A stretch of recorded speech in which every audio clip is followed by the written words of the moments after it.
Hello, Facebook. Good morning.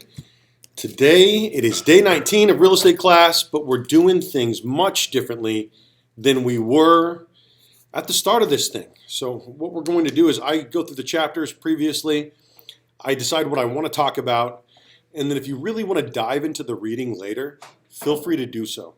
If not, that is 100% okay.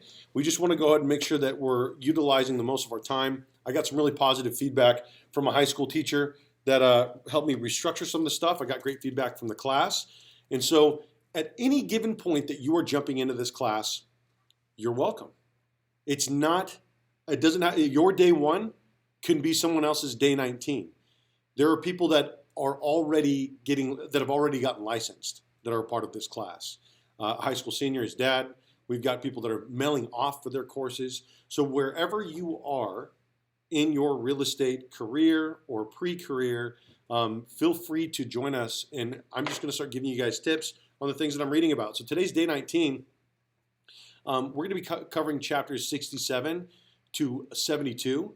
And what I found, what I wanted to speak about during all of this was forbearance, encumbrances, because there's going to be a lot of foreclosures, pre-foreclosures, Zillow, goodness gracious. We're going to be talking a lot about this sort of stuff as we go in further to 2021, when a lot of these forbearances run off, when people run out of time, and either a lump sum is required, or people are going to have to, be forced into selling a house. Anyway, we'll get into all of that later. But the benefit in this market versus the market in 2008 is a lot of the people that are being forced into selling because they've lost their job, they've fallen behind, they've been forced out of work by the government, etc., and so forth, are now in a situation where they're either starting new businesses, right, or they're leaving the state in a lot of cases. And if they're leaving the state, they're selling their house and they're going, right? So divorce, we're going to cover how to talk about divorce with your potential clients and what that would look like for you to maintain your professionalism during that.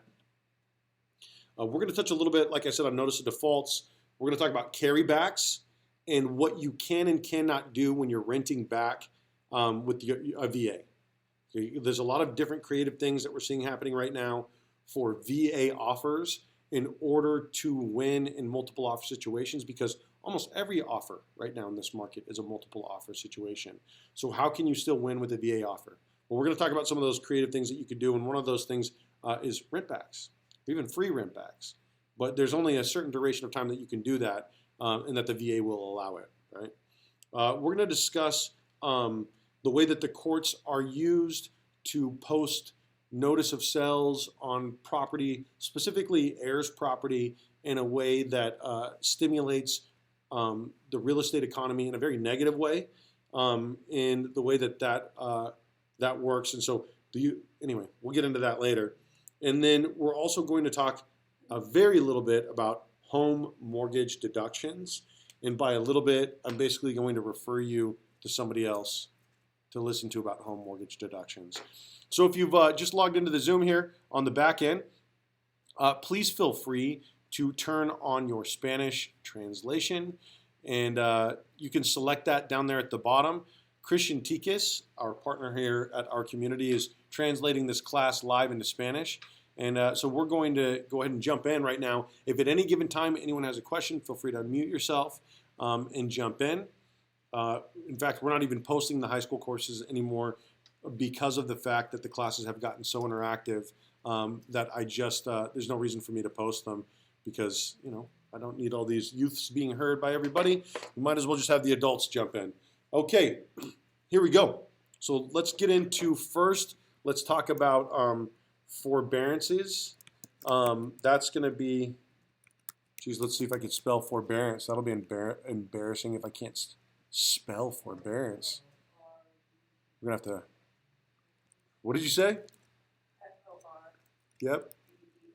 BEA. That's what I typed, but it gave me the little squiggly line.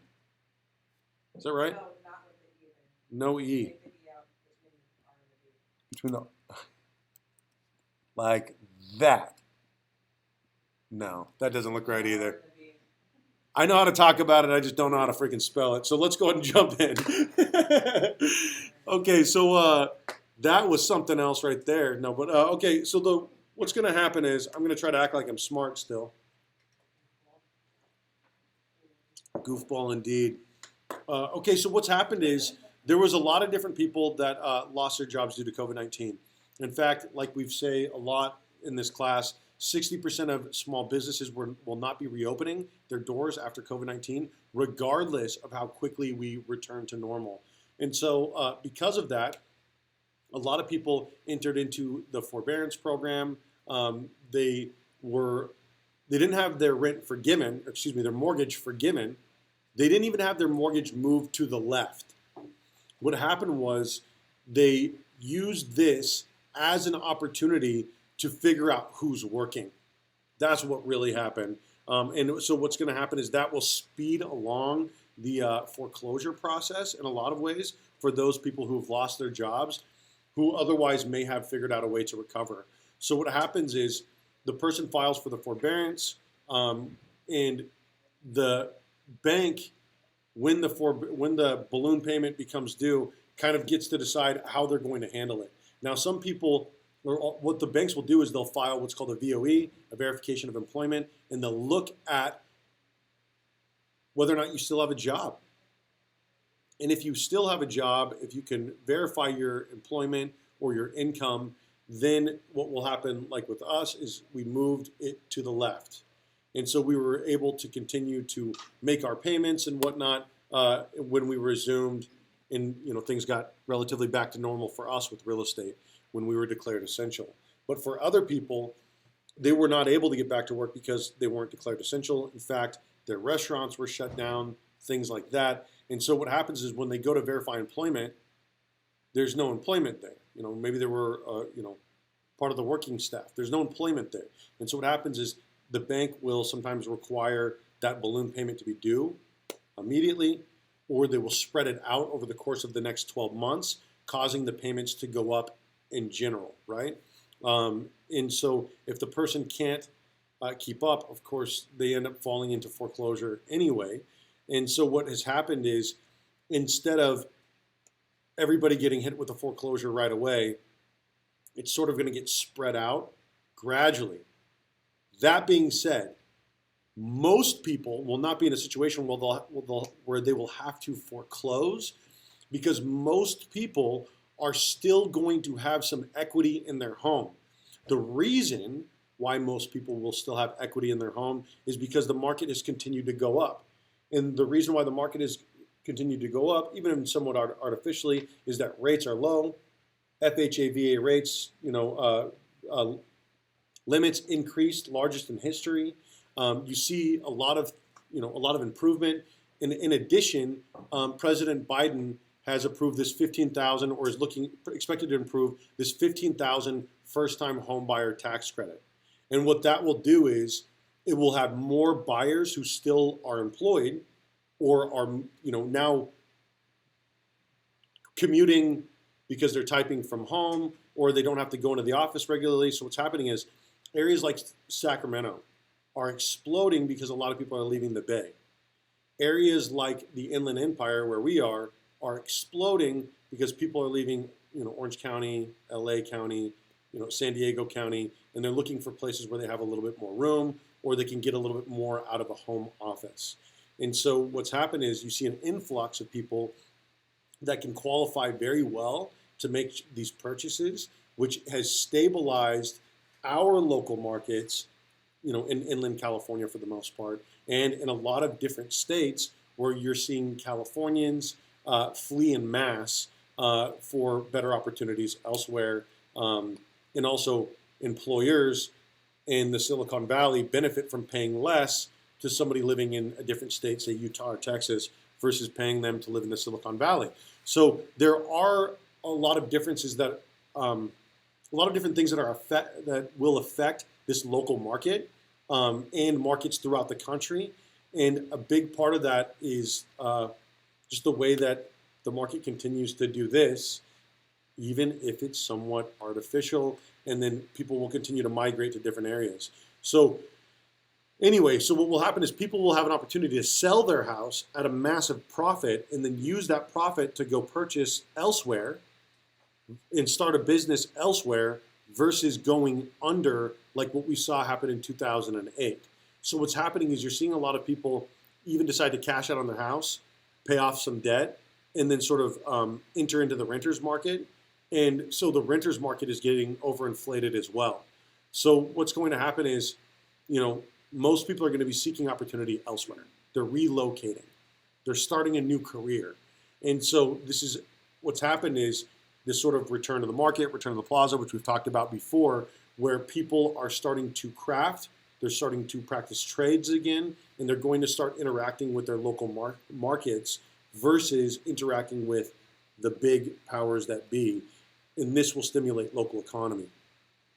Okay, so what happens at the end of that forbearance is people have an opportunity to either reinstate their loan, they'll have an opportunity to, of course, move on and sell their house and seek out greener pastures elsewhere, make a balloon payment, or they'll have their loan moved to the left, which simply means instead of having to repay those 3 months, 6 months, or whatnot that they had fallen behind on, those just get added to the end of the loan. So that kind of goes into all of that. Now, the way that this will be used by a lot of the big powers that be is to generate leads. Now, unfortunately, a lot of, you've heard about Zillow pre-foreclosure probably. And a lot of people have participated in the Zillow pre-foreclosure program or whatnot. What happens is somebody falls behind on their monthly payments. They have no intent to sell whatsoever. But what happens is a bank or a lawyer gets assigned to their house, and they will list the house on Zillow.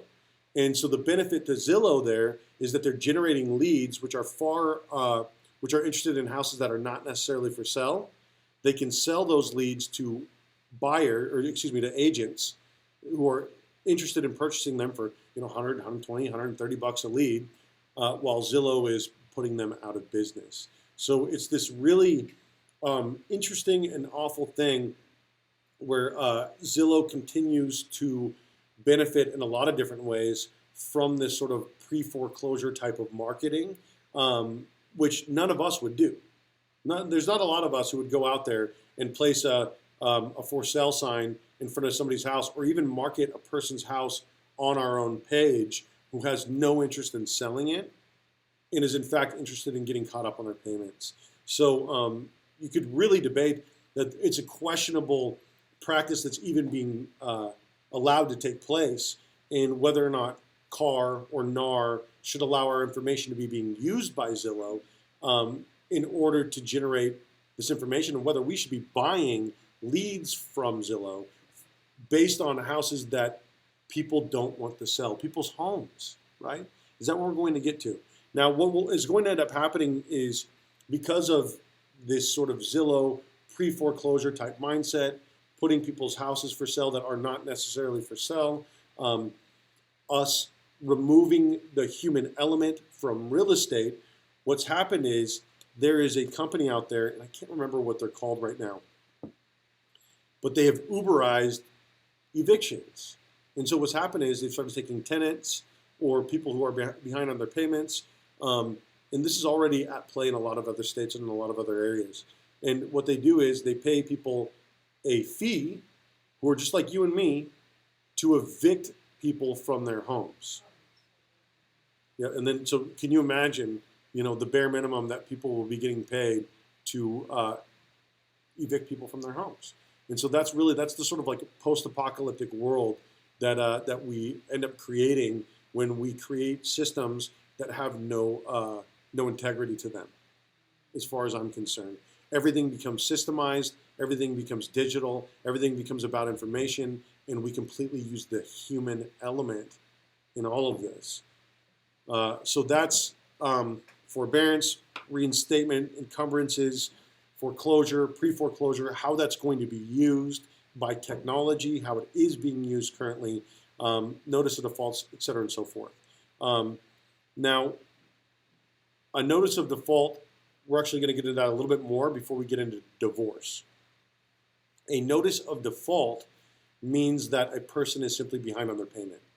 So I don't even really like to show notice of defaults to my clients, because what will happen is a lot of times people are not necessarily interested in selling their house. They're trying to get caught up on their payment. And we all know there are a lot of different things that can happen here. Sometimes people can become spiteful of the situation, of the courts, and just decide that they're no longer going to make their payments while they're renegotiating.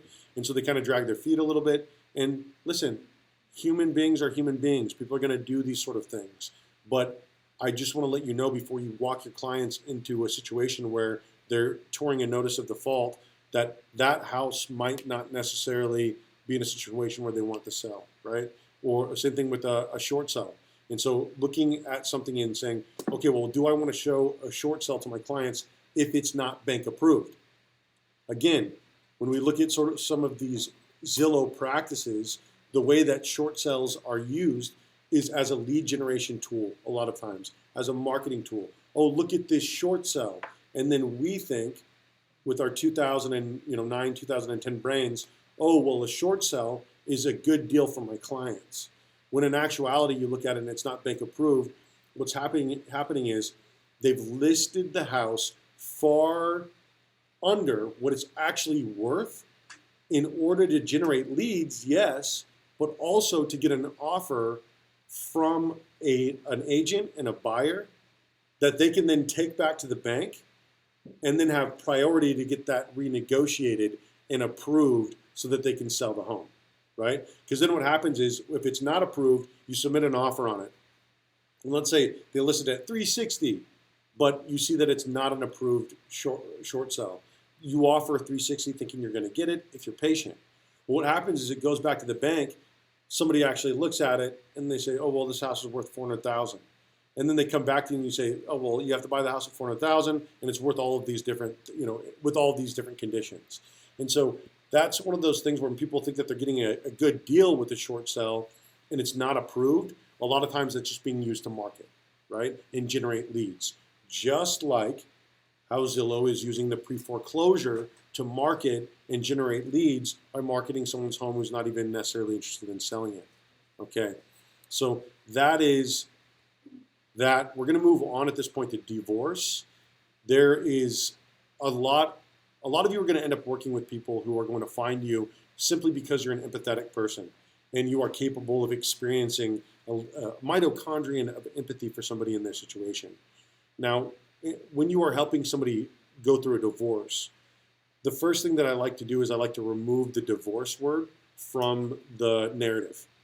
And so I like to tell them, listen, I'm very experienced with helping people divide their assets.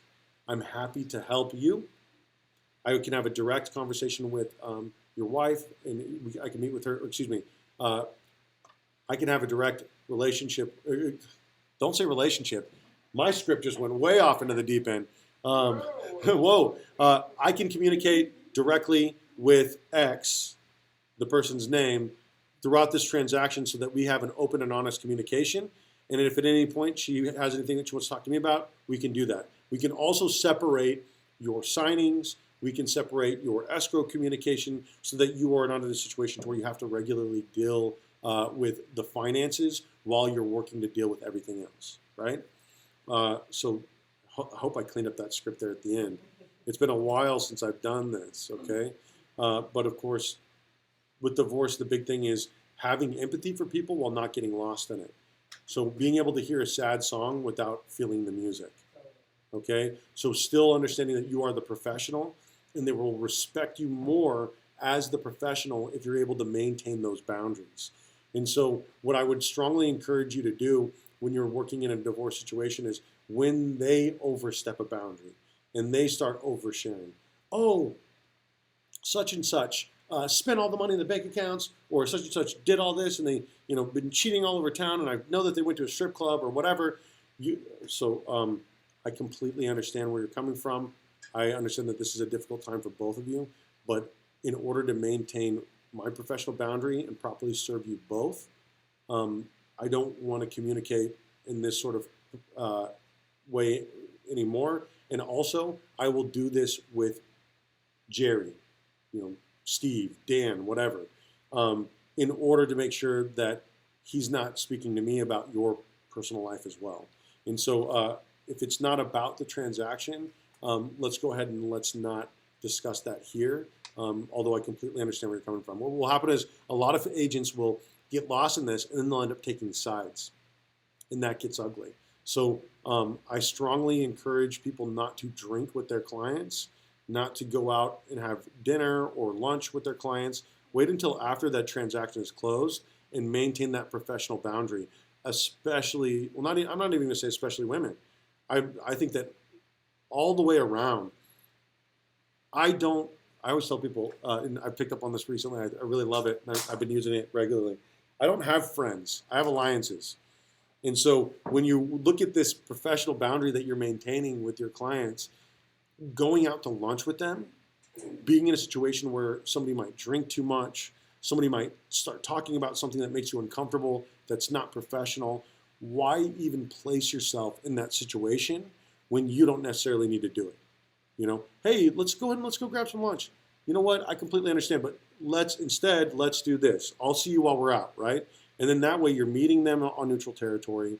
I don't even necessarily love to, the whole idea of, oh yeah, let's go out, let's look at properties and let's talk it over lunch. Let's meet out for coffee, right? Talk it out while you're out, right? Be efficient. Meetings should be minimal and always lead to movement. So if you place your clients in a situation where you're not dragging them all over town on dinner dates and coffee dates and all this different stuff, you're also making a huge assumption that they like to spend time with you, right? You're making a huge assumption that they have money to spend on all of these different lunch dates. And so instead, what I want to do is I want to serve my clients, in a real estate transaction instead of serving my clients lunch. Okay, so that's divorce. We're going to talk about carrybacks and rentbacks right now with the VA transaction. Now, there are a lot of people out there right now trying to win with VA clients in my market, and we're being inundated with a lot of conventional offers, a lot of cash, a lot of people that have money to bring to the table. A lot of VA clients are even having to bring some money to the table in order to bridge those closing costs gap, $2,000, $4,000, if the house is highly desirable. And a lot of the homes are right now. So you have a lot of people waiting to buy until prices come down. And of course, we don't see that happening anytime soon. So when people call me and they're asking me about buying, I'm telling them, and they say, well, is the market going to crash? I say, well, can you afford your monthly payment right now?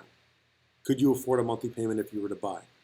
And even if things were to go sour, would you be able to continue to afford it? And if the answer is no, then don't buy or whatever. But at the end of the day, when you're renting, make no bones about it. What you're doing is you're paying off someone's mortgage. You're paying off someone else's house. The only difference is it's a lot harder to evict you when you're purchasing the house than it is when you're a tenant. And so I encourage people to buy if they can afford it, if their economic outlook looks good, regardless of what is happening with the economy, because like I said, there is no sign of prices going down. So what can you do to win with the VA offer? One of the things that I heard somebody suggest and that I have recently started doing is, somebody could come in and they can offer $20,000 over asking, right? Or $30,000 over asking, which is all fine and dandy, but are they willing to waive the appraisal contingency? And if they're not willing to waive the appraisal contingency and they're not willing to pay the cash, it doesn't really matter anyway. So one way that you can offer value to sellers as a buyer is you could tell them, we want you, because a lot of the sellers, they want to buy. They want to be able to use their purchasing power, and they're having trouble getting their offer accepted. So what you do is you tell them, we'll give you guys a free rent back. You can do this for up to 90 days. And then your client has to take occupancy as a VA buyer. And now that free rent back, and what I've been doing is I've been writing in 60 days. We'll give you a free rent back. That will give you an opportunity to have that money hit your account, which will strengthen your buyer situation. We're not necessarily super worried about the timeline. And a lot of times that first mortgage payment doesn't hit for your buyers until 45 to 60 days out anyway. And so it doesn't cost them $10, $15, $20,000 over asking. In actuality, it doesn't cost them anything out of pocket at all, and to write a rent back into the contract.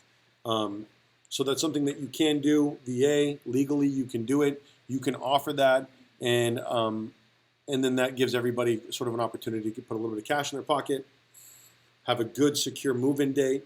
Because if there's one thing that VA buyers can do a lot of times, it's wait. And if we're willing to wait, if that is our strength, then let's put our strength to work for us, because we're living in base housing, or we're currently renting, or whatever it is. Whatever it is that we have going on, we've got the luxury of time.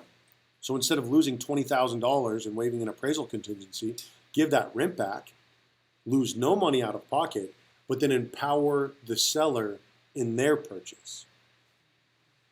Does that make sense, everybody? Okay, cool.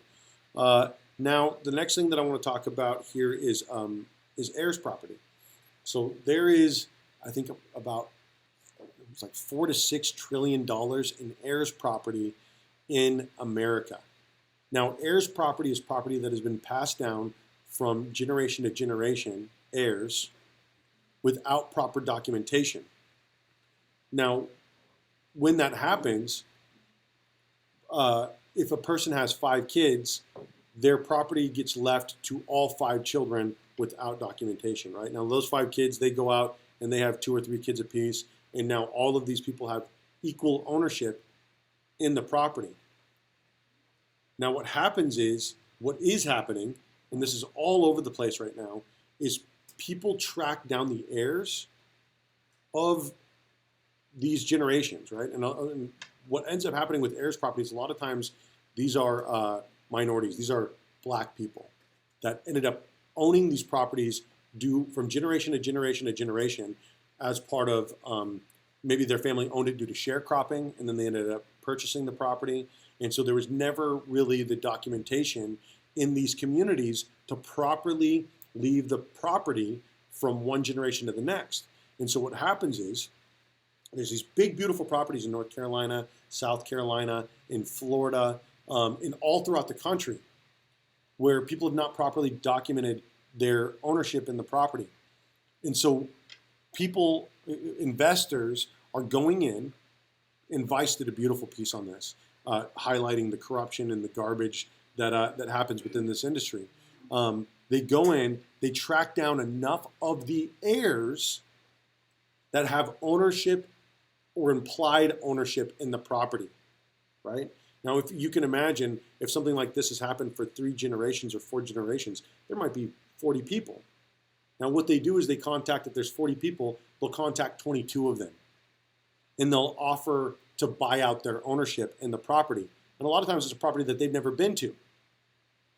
So they'll offer them, hey, I'm interested in acquiring a property. You have an interest in it. Can I acquire your interest for $1,200 or something like that, or $600?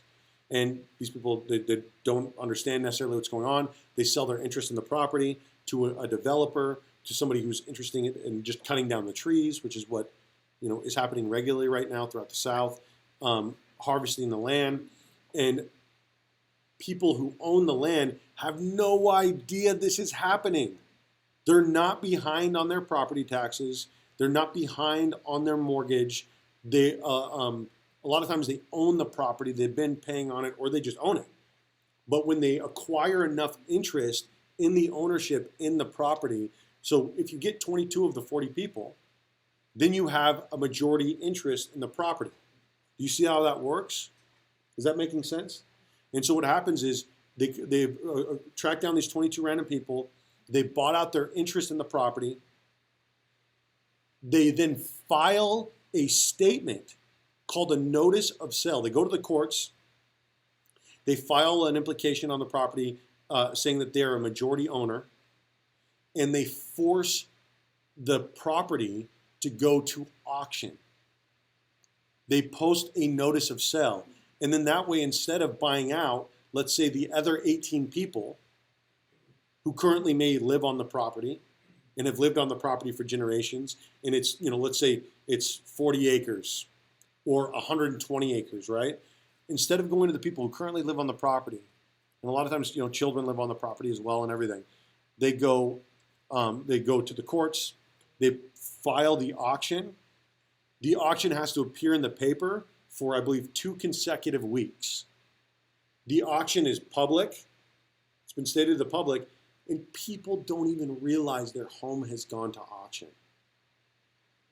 Then they go in, they buy the house for pennies on the dollar, let's say $5,600 or $3,000 or whatever, and then they own multiple acreage because they trace down enough of the heirs to get a majority ownership in the property to force the property to go to auction, go to the courts directly.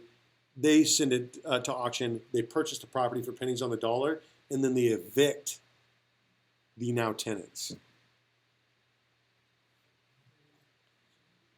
So that is a way that real estate has been used to take advantage of people, and it is being used to take advantage of people.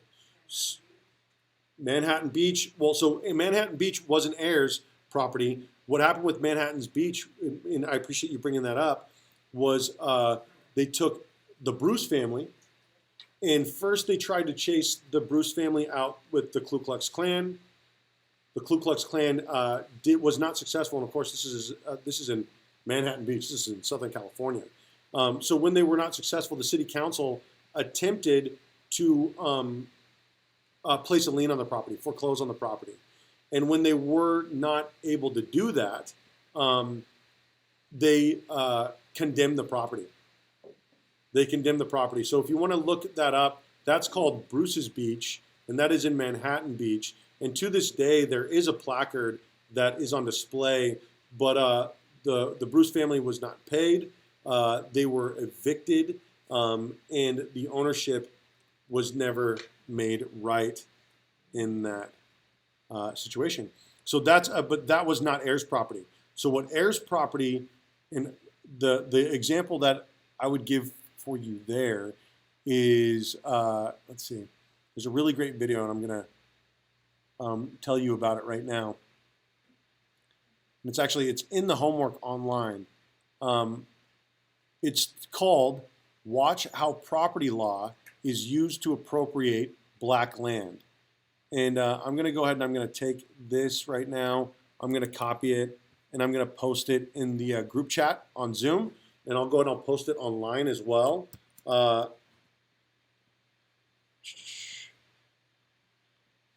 Because it's important to understand the way that this stuff is still happening. We need to go ahead and I'm going to go ahead and add this on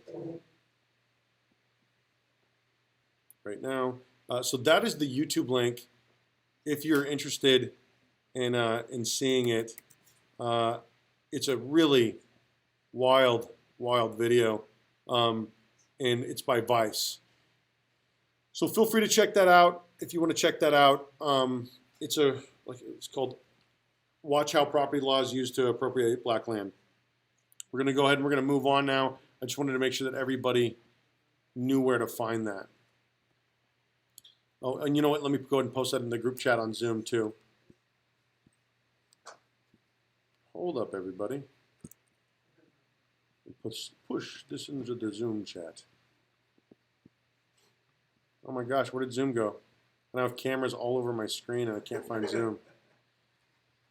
Good night. Okay, just understand that it is really interesting, and you're just going to have to watch it some other time. Oh, here we go. Is this Zoom? Holy smokes. There we go. Zoom chat. Posting it now.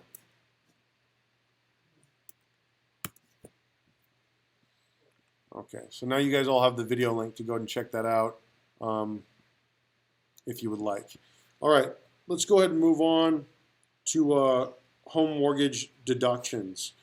So so far today we've talked about, so home mortgage deductions.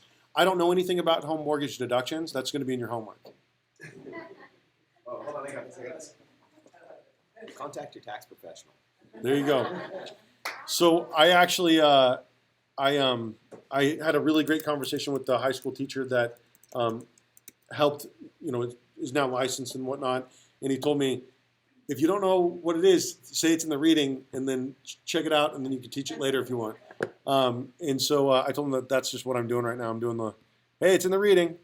So anyway, so to recap what we talked about today, and then I'm going to open it up to questions to everybody, is we talked about the way that the forbearance program is being used right now during COVID-19, and what you can expect in 2021 going forward in the future, and how that will affect the market. Of course, just like I said, we have a lot more people with equity in their homes than than in 2008. That being said, a lot of people are going to be selling and then looking for different opportunities or looking for more out of their home. I'm not going to reinstate all, or I'm not going to mention all of this again. Just go back and watch it. We talked about the way that Zillow is using pre-foreclosures to generate leads. We talked about the way that Zillow uses notice of defaults and what kind of an uncomfortable situation that is. And this isn't specifically to Zillow, but Zillow, more so than anybody else that I know, really hammers home this pre-foreclosure stuff.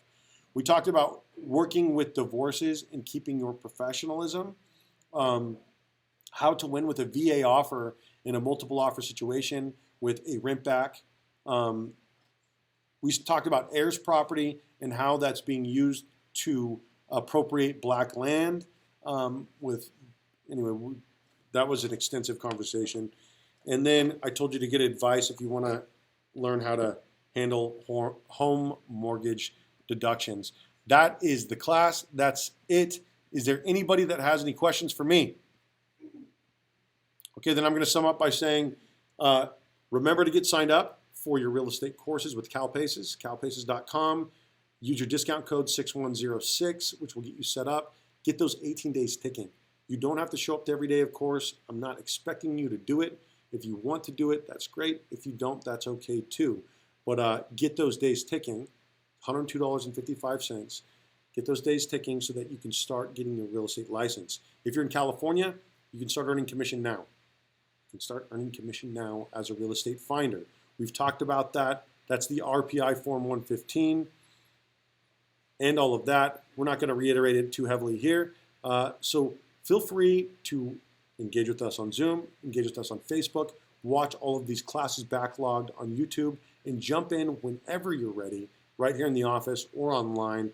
You can start working in your real estate career today. Without a real estate license, there are boundaries to this, but there's no greater day than today. And we figured out so that you could walk in here, get your picture taken, slap it on some flyers, go out working, start generating leads as a real estate finder now. Now. Give me a call. My number is on the bottom of the screen, 951-691-7798. My name is David Serpa. This is our community. I'm going to cut this feed off now, and then I'll leave the Zoom chat open for a few minutes. Everybody have a great day.